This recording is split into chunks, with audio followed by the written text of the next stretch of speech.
여기 쓰다 말았어. 거기다가 대리행위 효력요건. 대리행위 효력요건 1번. 1번 못이 없을 것. 대리행위 하자 없을 것. 두 번째는 대리인에게는 행위 능력은 없어도 되지만 분별력은 있어야 돼. 분별력. 대리인에게 의사 능력이 존재해야 돼, 안 해야 돼요? 의사 능력이 없으면 무효가 돼버려. 무효. 그 다음에 세 번째는 대리권이 존재해야 돼. 대리권의 존재. 네 번째는 대리권 남용이 없어야 돼. 이런 네 가지 요건을 갖춰야 돼. 그래서 이렇게 써놓고 대리권 남용이 없을 것. 자, 대리행위의 효력 요건은 네 가지 요건 갖춰야 돼요. 대리행위 하자 없을 것. 그 다음에 대리인에게는 무슨 능력? 그 다음에 대리권이 있어야 되고, 그 다음에 대리권 남용이 없어야 되는데, 여러분들 최근 대리권의 존재가 맨 앞으로 가 있어 버려. 앞으로. 그래서 앞으로 다시 가야 돼. 대리권의 존재와 관련하여. 그래서 자, 여러분들 책에 페이지 86페이지 갔더니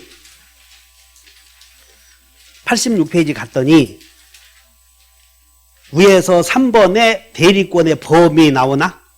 그럼 거기 3번 왼쪽에다가 메모해. 다시 3번 왼쪽에다가 3번 여기 왼쪽 있지? 그래서 또 메모해. 거기다 뭐라고 써냐면 똑같이 써. 이렇게 대리행위 효력요건 이렇게 3번 왼쪽에다가 대리행위 효력요건 이렇게 쓰시고, 그 다음에 대리권의 존재 여기 쓰시고,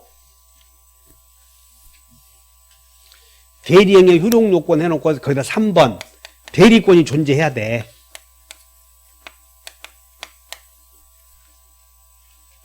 그 다음에 여기다가 1번 이제 대리권의 존재와 관련하여 숙권행위의 해석상 대리권의 범위를 공부할 것이고, 숙권행위 해석상 대리권의 범위를 공부할 것이고, 두 번째는 본인이 여러 사람에게 대리권 준 거예요. 그래서 대리인이 수인인 경우, 대리인이 1인인 경우, 수인인 경우 대리권의 범위를 공부해. 그러면 대리인이 수인인 경우에는 여러 사람이 대리 행위를 해야 되는지 각자가 해도 되는지, 그래서 대리인이 수인인 경우에 대리권의 존재 유무는 여러 사람이 해야 돼. 각자가 해도 돼. 각자가 원칙이다. 각자가 원칙이다. 그 다음에 세 번째는 대리권의 존재와 관련한 본인이 대리인에게 대리권 줄 때는 대리인 지가 본인과 직접 거래를 하면 안 돼. 그래서 세 번째는 대리인은 자기 계약을 하거나 또는 쌍방을 대리할 대리권 있음 없음.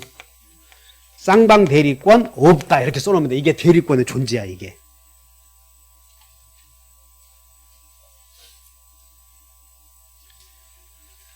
자, 대리행위가 유효가 되려거든 대리권이 존재해야 되는데, 우리 책에서는 대리권의 존재와 관련하여 일단 갑을에게 토지를 매각해달라고 대리권을 수여했을 때 대리인이 자기가 매수인이 되어서 매매대금을 결정한다면 본인에게 불이익이 되잖아.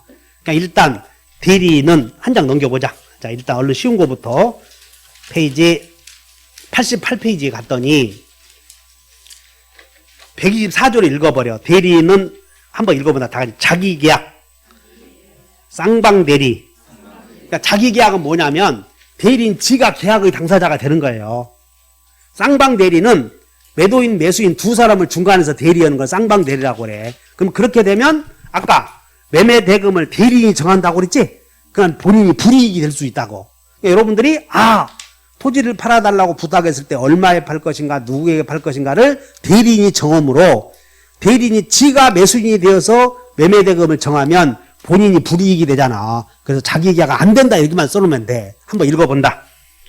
대리인은 시작. 본인의 허락이 없으면 본인을 위하여 자기와 법률행위를 하거나 동일한 법률행위에 관하여 당사자 쌍방을 대리하지 못한다. 그러나 채무이행은 할 수. 근데 밑줄 그으셔. 채무이행은 그 채무이행은 다툼이 없는 행위를 가리키는 거예요. 다툼이 없는 행위. 따라서 채무이행이라고 하더라도 다툼이 생길 수 있는 건 안 된다 그 말이야. 그래서 여기는 다툼이 없는 행위는 된다 그런 얘기야 이게. 그러면 우리는 매매계약을 배우므로 등기 신청은 이미 매매계약 다 결정오고 나중에 이행 문제 아니야. 그래서 등기 신청은 법무사가 매도인과 매수인 쌍방을 대리해서 신청하는 건 된다는 거예요. 등기 신청은. 그러니까 그렇게 하나만 알면 되고 채무이행이라도 대물 변제나 경계나 이런 것들은 안 돼. 그러니까 여러분들은 그거 볼 것도 없어. 그냥 오른쪽 읽어보지도 말고 자기 계약 쌍방 대리권 있다 없다? 없어. 해버리면 무권 대리가 된다. 해버리면 돼. 유반시에는 무권 대리. 그렇게 마시면 돼. 그 다음에 89페이지. 89페이지 119조. 대리인이 수인인 경우에는 시작. 수각 동그라미 쳐버려. 대리인이 수인인 경우에는 각자가 본인을 대리한다. 그러나 예외적으로 법률이나 수권행위에서 달리 정한 바가 있을 때는 그러하지 아니하다 하면 밑줄 그어봐. 그러하지 아니하다 그 말은 공동대리다 그런 뜻이야. 그러하지 아니하다 그 말은 무슨 대리? 공동대리다 그런 뜻이지. 그러니까 대리인이 수인인 경우에는 혼자서 의사를 정해서 혼자서 계약을 하면 돼. 그런데 본인이 너네들 잘 타협해서 잘 상의해서 해라 그랬을 때는 혼자서 정하면 안 되고 타협해서 의사를 정해서 타협해서 상대방을 정해야 된다 그런 얘기야. 그러니까 결론은 별거 없어. 의사를 타협해서 정하면 공동대리, 혼자서 정하면 각자 대리 또는 단독 대리라고 하지. 그러면 대리인이 수인이면 자 우리 지금 무슨 짓 하고 있냐면 대리권이 존재하느냐 그것 갖고 있어 지금. 엉뚱하게 있지. 대리권 존재와는 상관없는 각자 대리다 이렇게 배워버리면 본질이 무너지잖아 이런 거. 자 본인은 자 대리인은 자기와 계약을 할 대리권 있다고 없다고? 그거 배우는 거예요. 대리인이 수인인 경우에는 혼자서 계약을 할 대리권 있어 없어? 대리인이 수인인 경우에는 여러 사람이 의사를 정해야 돼. 혼자 질러대면 돼. 혼자서 하라고 그러지 않았어. 대리인이 수인인 경우에는 각자가 계약서 써도 돼. 각자가 그 얘기라고. 그걸 원칙으로 한다 그런 얘기야. 그러면 원칙만 알면 돼. 원칙만. 그 다음에 앞으로 한 장 넘겨서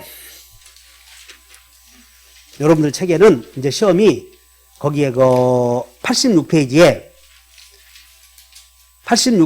밑에서 2번에 임의대리권의 범위 나오나? 거기다가 범위 동그라미 쳐. 범위. 여러분들 저당권의 효력 그러면 저당권의 효력이 미치는 범위 이렇게 나오잖아. 그래서 범위 동그라미 쳐. 범위에다가 수권행위 해석에 의해서 정해진다 이렇게 써버려. 범위는 뭐라고? 수권행위의 대리권을 주는 행위를 수권행위라고 그래. 수권행위의 해석에 의해서 정해짐 이렇게 써보라고. 그러면 87페이지 갔더니 자 여기다가 여기 임의대리권의 범위 있지? 거기다 다시 메모를 해봐. 임의대리권의 범위. 임의대리권의 여러분들 책에 이렇게 되어 있어. 방가로 2번에 임의대리권의 범위 나오나? 거기는 뭐라고 써놓으면 되냐면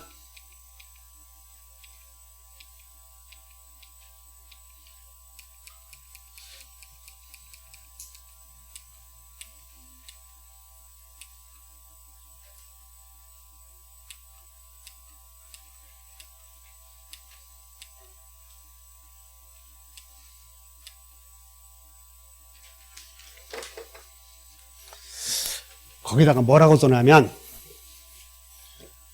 가번 쓰고 오른쪽에다가 가번 수권행위 해석상 대리권의 범위가 명확한 경우 이렇게 써.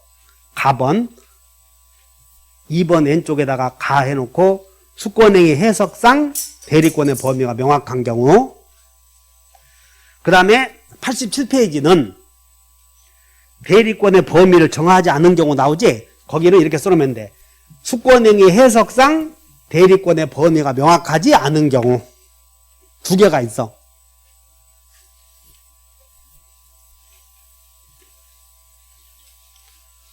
그럼 이제 이게 뭔 얘기냐면 봐라. 갑이 우리는 매매 배워, 유언을 배워.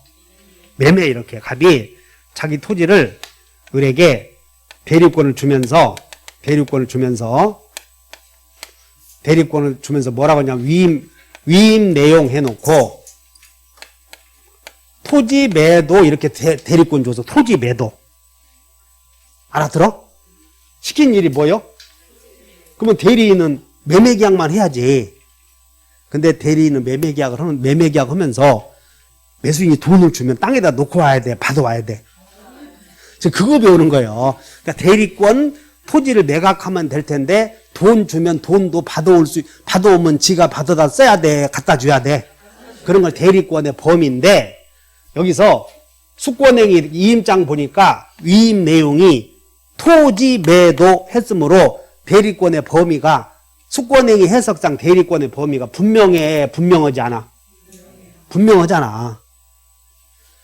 그 다음에 갑의 토지가 하나 있는데 을에게 전화로 야 내가 급하니까 네가 토지 좀 잘 알아서 해라. 나 미국 도망간다. 그래서 갑이 을에게 동생에게 대리권을 주기는 주었는데 네가 알아서 하라고 그래서 알아서. 그 알아서 하라는 얘기는 팔으라는 얘기요, 임대하라는 얘기요. 그러니까 이 토지 소유자는 원래 토지 소유자는 법률의 범위 내에서 다 같이 사용수익. 민법은 토지 하나만 갖고 공부하면 맨 토지 소유권 넘어가냐 안 넘어가냐 그것만 갖고 해. 그러니까 토지 소유자는 법률의 범위 내 사용수익 처분.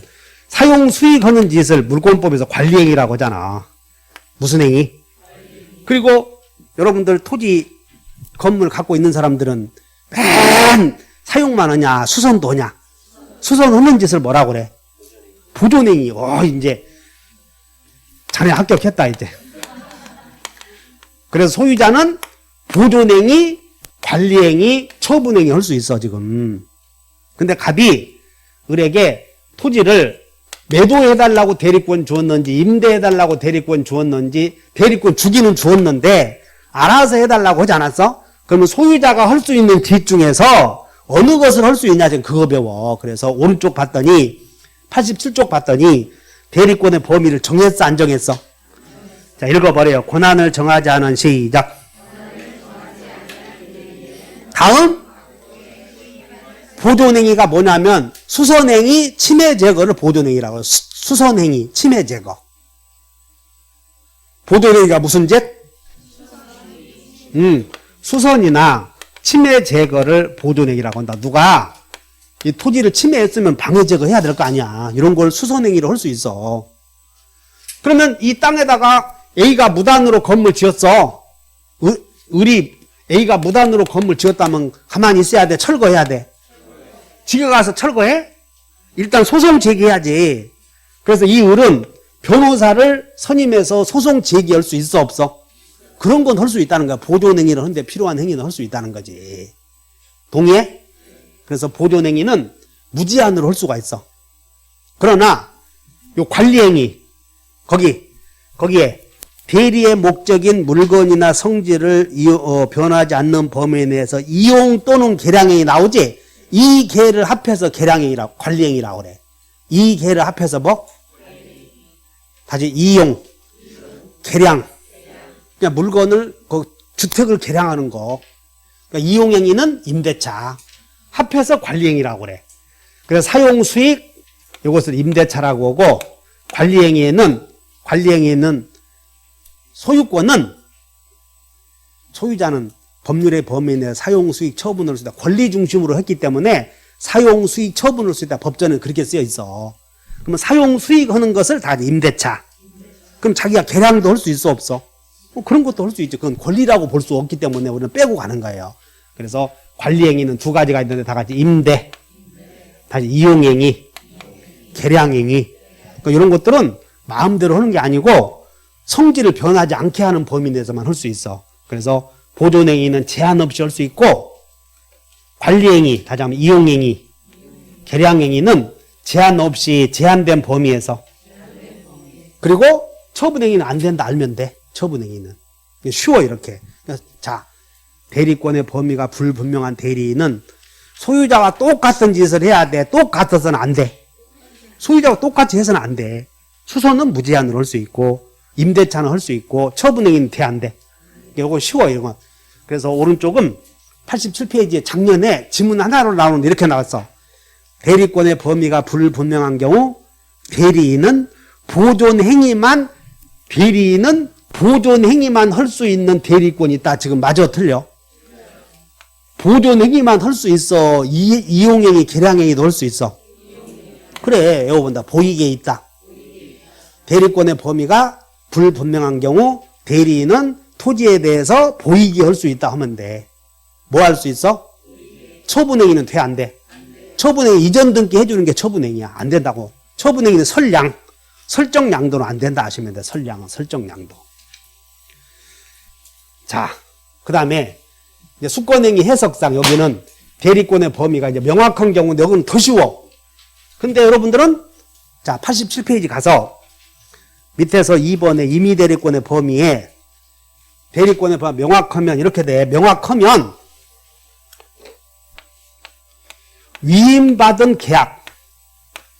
위임받은 계약만 해야 되고 그 계약의 이행은 할 수가 있어. 위임받은 계약만 하고 이행은 할 수가 있고 위임받은 계약에다가 요건 의사표시거든. 이행도 할 수 있고 거기다가 또 다른 의사표시는 된다 안 된다. 그거 하나만 주의하시면 돼. 그래서 뭔 얘기냐면 수권행위 해석상 대리권의 범위가 명확하다 그러면 위임받은 매매계약 체결과 그 계약의 이행수단 돈 받아오는 것은 할 수 있고 등기해주는 것도 할 수 있다 그런 얘기야. 자, 계약 체결 후에는 그 계약에 관해서 상대방의 의사표시를 수령할 권한은 없다. 두 개 기억하시면 돼. 자, 여러분들 책에 그 책을 보면 86페이지에 2번 봐. 밑에서 2번. 부동산의 소유자로부터 매매계약 체결의 대리권 수여받았대. 네가 토지를 매매해라 그러면 여기 봐. 대리인은 본인에게 부여받은 의사표시만 하는 거예요. 다시 한번 하나의 의사표시. 그 이행수단. 그래서 하나의 의사표시만 하는 거예요. 계약 체결이라는 의사표시와 그 이행수단만 하는 거지 또 다른 의사표시를 하거나 상대방의 의사표시를 수령할 권한은 없다 그런 말이야. 그래서 거기다가 매매계약 체결 그리고 저 밑으로 넘겨봐. 잔금 지급기일 연기 밑으로 가봐. 잔금 지급기일 연기는 의사표시야 의사표시 아니야. 그런 거 의사표시 아니야. 그건 이행수단이지. 자, 87페이지. 금전 소비대차 그 다음 맨 위에 담보권 설정 계약에다 밑줄 그으셔봐. 금전 소비대차 담보권 설정 계약을 하도록 했어. 그러면 금전 소비대차와 저당권 설정만 해야 되겠어? 또 다른 의사표시도 해야 되겠어?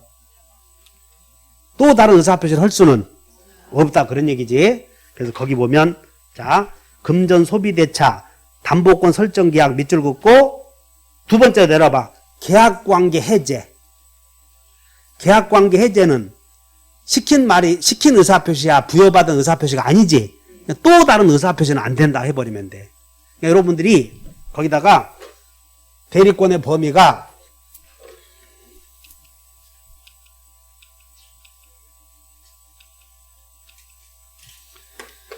대리권의 범위를 수권행위 해석상 여기 정확해보자. 명확한 경우에는 대리권의 범위가 명확한 경우에는 부여받은 계약 체결은 할 수 있음 없음? 있어. 계약 체결. 그 다음에 이행 수단도 가능해 불가능해요? 가능해. 그 다음에 또 다른 하나의 또 다른 의사표시는 된다 안 된다? 하거나 수령은 안 된다 그 말이야. 그냥 엄청 쉬워.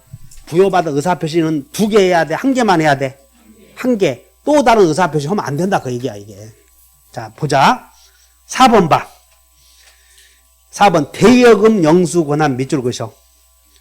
대여금 영수 권한 밑줄 그으시고, 자, 끝으로 가봐, 거기에. 대여금 채무 일부 면제 밑줄 그으셔봐. 일부 면제. 그럼 일부 면제에다 밑줄 그으시고, 이게 의사표시거든. 그러면 돈 받아오너라 라고 대리권 수요받은 대리인이 가서 돈 깎아주면 돼, 안 돼? 그게 의사표시잖아. 그러니까는 또 다른 의사표시는 절대 안 된다 하시면 돼. 또 다른 의사표시는. 그 다음에 3번. 강제 경매 절차에서 본인을 대리하여 강제 경매 입찰에 임한 행위 밑줄. 경매 입찰에 임한 행위와 거기다가 끝에 봐. 경매 신청 취하. 취하 동그라미 쳐. 취하는 또 다른 의사표시잖아. 입찰했으면 입찰하는 거지. 그 입찰을 결정이 됐는데 취하는 안 된다는 거예요. 그러니까 또 다른 의사표시는 된다 안 된다. 여러분들이 이해하시면 돼. 대리인은 본인이 시킨 의사표시만 하는 거고 또 다른 의사표시는 할 수 없다. 이거 쉬운 거예요. 쉬운 거라고. 그것이 범위다 하시면 돼. 그래서 자, 지금까지 정리해보자. 대리행위 효력 요건은 첫째, 대리행위 하자가 없어야 되고 비통 착사강, 적극 가담, 불공정한 법률행위에서 경솔 무경험은 모두 대리인을 표준으로 하지만 폭리행위에서 급하냐 급하지 않느냐가 궁박이거든. 급한가 그러지 않는가는 여러분들 궁박만. 본인 중심. 대리행위 하자에서 다 대리인 기준으로 하는데 폭리행위라는 게 있어. 불공정한 법률행위. 거기에서 궁박만 누구 중심이야? 본인. 나머지는 다 대리인. 그 다음에 본인의 지시에 따른 경우에는 본인은 대리인의 부지를 주장하지 못한다 하면 되고, 그 다음에 두 번째는 대리인은 의사 능력이 있어야 된다. 그러다가 대리인이 제한 능력자인 경우 제한 능력자의 대리행위는 취소한다, 취소 못한다. 취소 못한다. 그 다음에 대리권이 있어야 되고, 마지막으로 여기에 4번 대리권 남용이 없어야 된다. 여기 보자고. 그래서 한 장 넘겨보면 여러분들 책에 쭉 넘겨봤더니 90페이지에 5번 대리권 남용 나오죠? 그래서 대리권 남용을 읽어보면 그 대리권 남용에다 밑줄 그시고 대리권 남용에다가 이렇게 밑줄 그시고 위로 쭉 빼시고는 뭐라고 하냐면 대리권의 범위를 넘어선 것이 아님 이렇게 써. 대리권 남용이란 대리권의 범위를 넘어선 것이다 이렇게 써봐. 대리권 남용.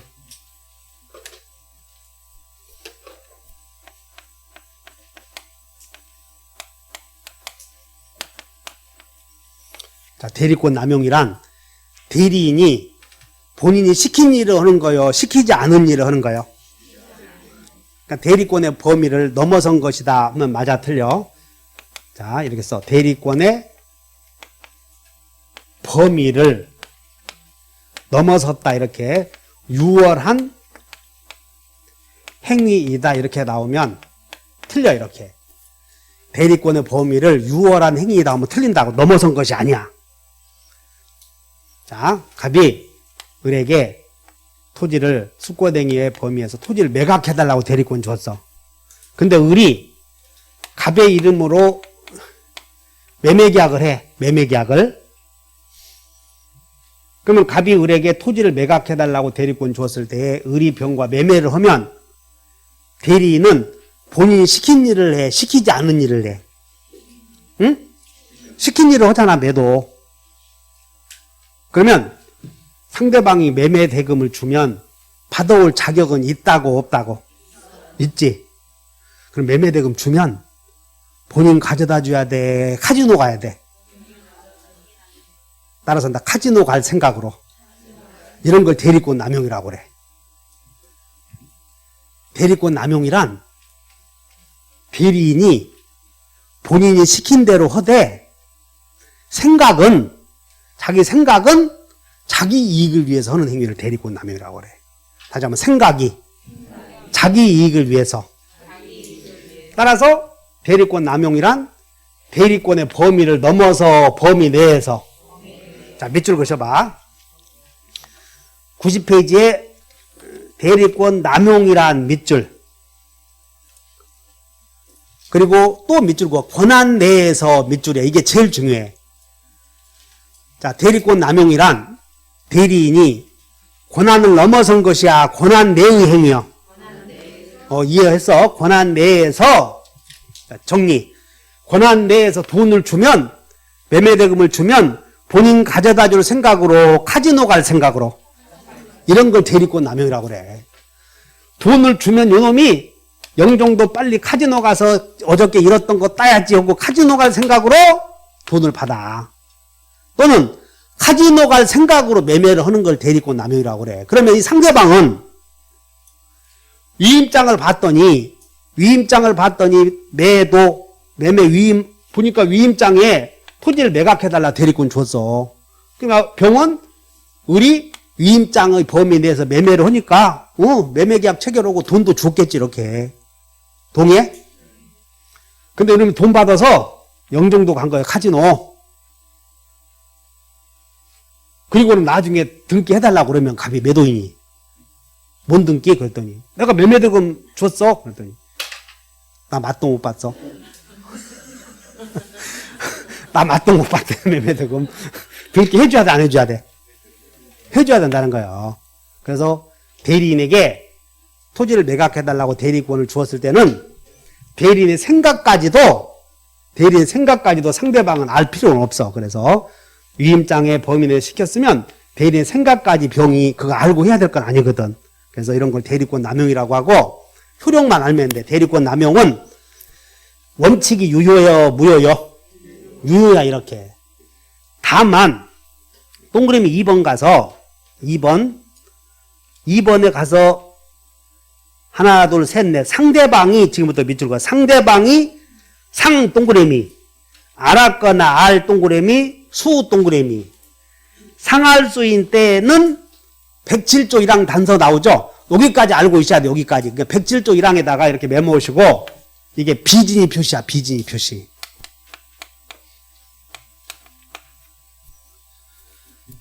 자, 대리권 남용이 없어야 되는데, 대리권 남용이란 대리인이 자기 이익을 위해서 본인이 시킨 일을 해.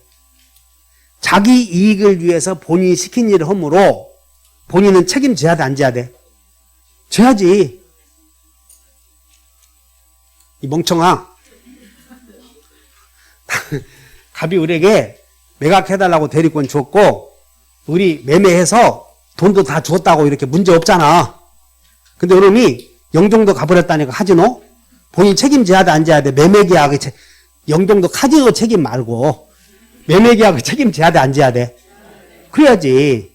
근데 상대방이 돈 주니까 카지노 갈 생각을 알았거나 알 수 있었다면 그때까지 본인의 이익을 해치면서 상대방을 보여주는 건 지나치다는 거예요. 그래서 에어본다 상할 수이면 상대방이 알았거나 알 수 있었으면 본인에게 효력을 부인해버리자, 그 말이야, 이게. 그러니까 대리권 남용이 되면 원칙은 본인 책임져야 등기해줘야 돼. 근데 상대방이 알았거나 알 수 있었다면 무권대리다, 무효다. 무효다, 그 말이야. 무권대리가 아니라. 그냥 그거까지 알고 있어야 돼. 107조 1항. 그러니까 107조 1항을 유추 적용한다. 이것은 비진이 표시에 관한 규정을 유추 적용한다. 그런 뜻이야. 자.